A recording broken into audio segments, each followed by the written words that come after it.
फिर बता देता हूँ। मेरा नाम बॉबी है, मैं भारतीय विद्यालय से राष्ट्रीय महासंघ के संस्थापक हूँ। आज आगरा जनपद के बाहर तहसील के जैतपुर ब्लॉक में हम लोग बैठे हुए हैं और यहाँ पर बुलाने का सबसे अच्छा प्रयास हमारे भोले मिश्रा जी ने किया था। भाई साहब बैठे हुए बहुत समय से हमसे जुड़े हुए हैं और हमारी नवनिर्मित ब्लॉक अध्यक्ष वंदना जी बैठी हुई हैं।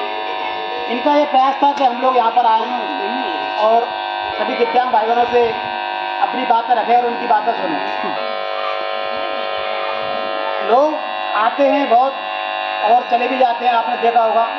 वादा करने वाले नेता बहुत आते हैं गांव के अंदर, लेकिन कोई भी नेता अभिनेता नहीं है। भारतीय दिव्यांग यूनियन एक ऐसी संस्था है जो 2010 में चालू हुई थी और सबसे पहले ये दिल्ली से चालू हुई थी।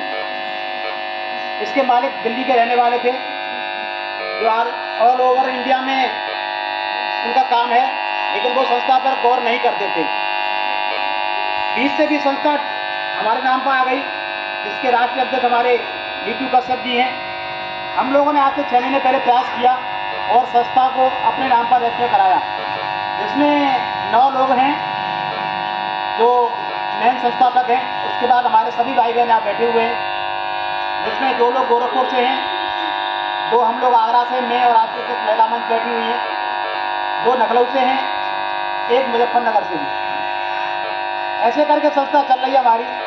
पहले खाली संस्था खाली दिव्यांगों के लिए कार्य करती थी, लेकिन आज इसमें दिव्यांगों के साथ साथ विधवा, वृद्ध और असहाय लोग होते हैं, उनको भी हमने शामिल किया है।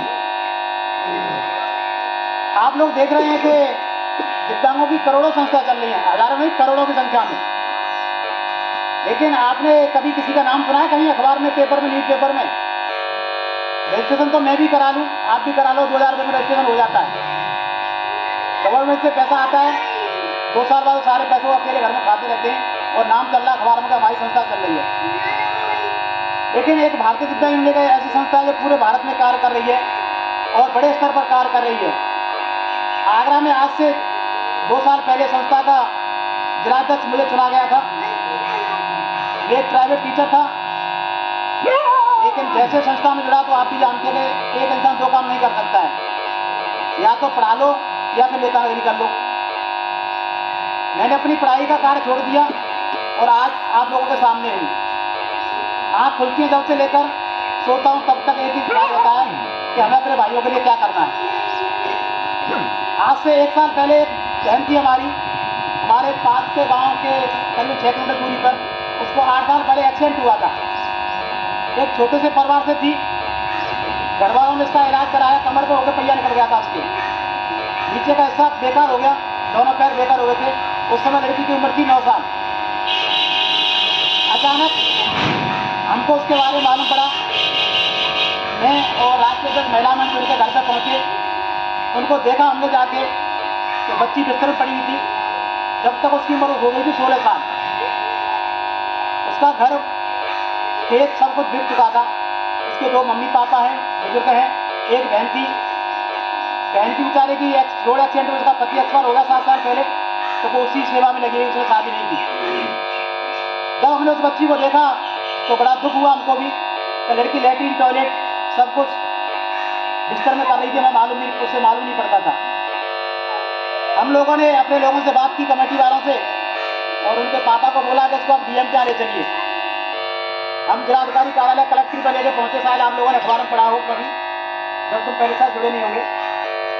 हमने डीएम साहब से यही कहा कि आप तो बच्ची का इलाज कराइए या इसको इच्छा मृत्यु दे दीजिए। इच्छा मृत्यु आप जानते होंगे, सब पढ़े लिखे। इच्छा मृत्यु का मतलब होता है वो लड़की वहीं आत्महत्या कर सकती है, ऐसा आदेश मिलना चाहिए। डीएम साहब ने तुरंत संज्ञान में लेते हुए मेडिकल चीफ को बुलाया, वहाँ पे डिस्ट्रिक्ट मजिस्ट्रेट होते हैं, सीएमओ को, और सीएमओ साहब ने उस लड़की को तुरंत भर्ती करवाया एसएम मेडिकल कॉलेज में। उस बच्ची का इलाज करीबन 6 महीने चला और वो आज लड़की बिल्कुल फिट हो गई है, अपने पैरों पर चलती है, एक डंडे के सहारे से। अगर भारतीय दिव्यांग यूनियन उससे ना मिली होती तो शायद वो लड़की अपना जीवन उसी बिस्तर में गुजार रही होती। मैंने जिंदगी में कुछ नहीं किया, आज मुझे इतना फक्र होता है, इतना खुशी होती है दिल से कि जब लड़की को हम उससे मिलने जाते हैं तो उसके मम्मी पापा हमको देखते हैं भगवान की तरफ पूजते हैं। इसमें मेरा कोई रोल नहीं है। अगर मैं अकेला होता तो कुछ करता वहाँ पे नहीं कर सकता था। सभी का साथ था, डॉक्टरों की मेहनत थी और लड़की आज बिल्कुल सही होकर अपने घर पर है। ये एक ऐसी संस्था है जिसके लिए कोई आधी रात फोन कर दे कि हमारे साथ भी यह समस्या हो रही है, लोग हमारा कहीं भी होगा, किसी भी क्षेत्र में होगा, उसके पास मिलने के लिए जरूर जाएगा। ऐसे कई सारे उदाहरण मैं आपको क्या दूं एक एक करके, क्योंकि मुझे 2.5 साल हो गए इसमें जुड़े हुए। मैं सभी भाई बहनों से बस एक ही बात कहना चाहता हूं कि आप अकेले कुछ नहीं कर सकते, लेकिन आप सभी एक हो जाएं तो सब कुछ कर सकते हैं। आपने देखा होगा, एक इंसान सोचे कि मैं अपने गांव को सुधार दूं, वो नहीं सुधार सकता, लेकिन अगर उसके प्रधान के साथ साथ सभी गांव वाले उसका सहयोग करें तो वो गांव नहीं बनेगा, जन्नत बन जाएगा। लेकिन इसके लिए सबको एकता की जरूरत पड़ती है। आज हमारे देश में, हमारे राज्य में बहुत सारी संस्थाएं कार्य कर रही हैं। लाखों करोड़ों रुपए सरकार देती है, लेकिन वो पैसा खाली फाइलों में बंद होकर रह जाता है और बड़े बड़े अधिकारी उनको खा जाते हैं।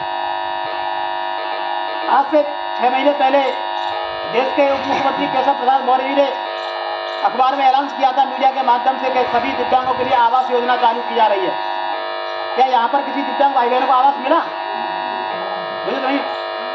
वेरी गुड, 2 लोगों को मिल चुका है, इन भैया को मिल गया है, लेकिन बहुत से लोग यहाँ बैठे हुए इनको अभी तक नहीं मिल पाया। क्यों नहीं मिल पाया?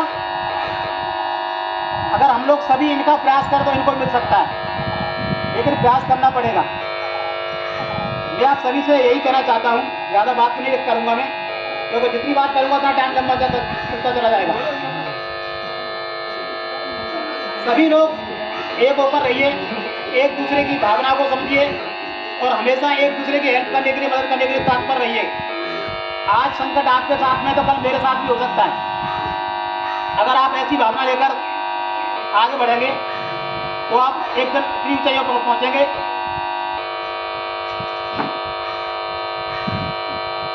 कि लोग आपसे अपॉइंटमेंट लेके मिलेंगे, मिलने जुलने की बहुत दूर की बात है, लेकिन जब तक एकता नहीं होगी तब तक कुछ नहीं होगा। आज 2 भाई किसी के साथ में, 2 भाई किसी के साथ में, 2 भाई किसी के साथ में, जो उसका संस्थापक यूनियन का वो मौज ले रहा है, लेकिन उनको कुछ नहीं मिल पा रहा है। मैं तो ये चाहता हूँ, यहाँ जितनी हमारी माता बहनें बैठी हैं, अगर कोई समस्या है तो वंदना जी आपके सामने बैठी है।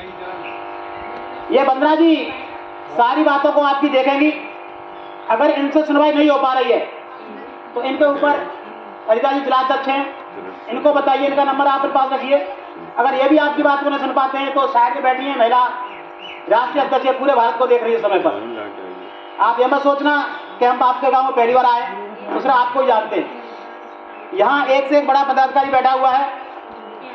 हमारे जिलाध्यक्ष फहीम भाई हैं, उनसे ऊपर मंडल अध्यक्ष जी हैं। जिलाध्यक्ष जी के साथ साथ हमारे भगवान दास जी आगरा प्रभारी जी में, और दोनों भाई बैठे हमारे सचिवों के पद पर कार्य करें।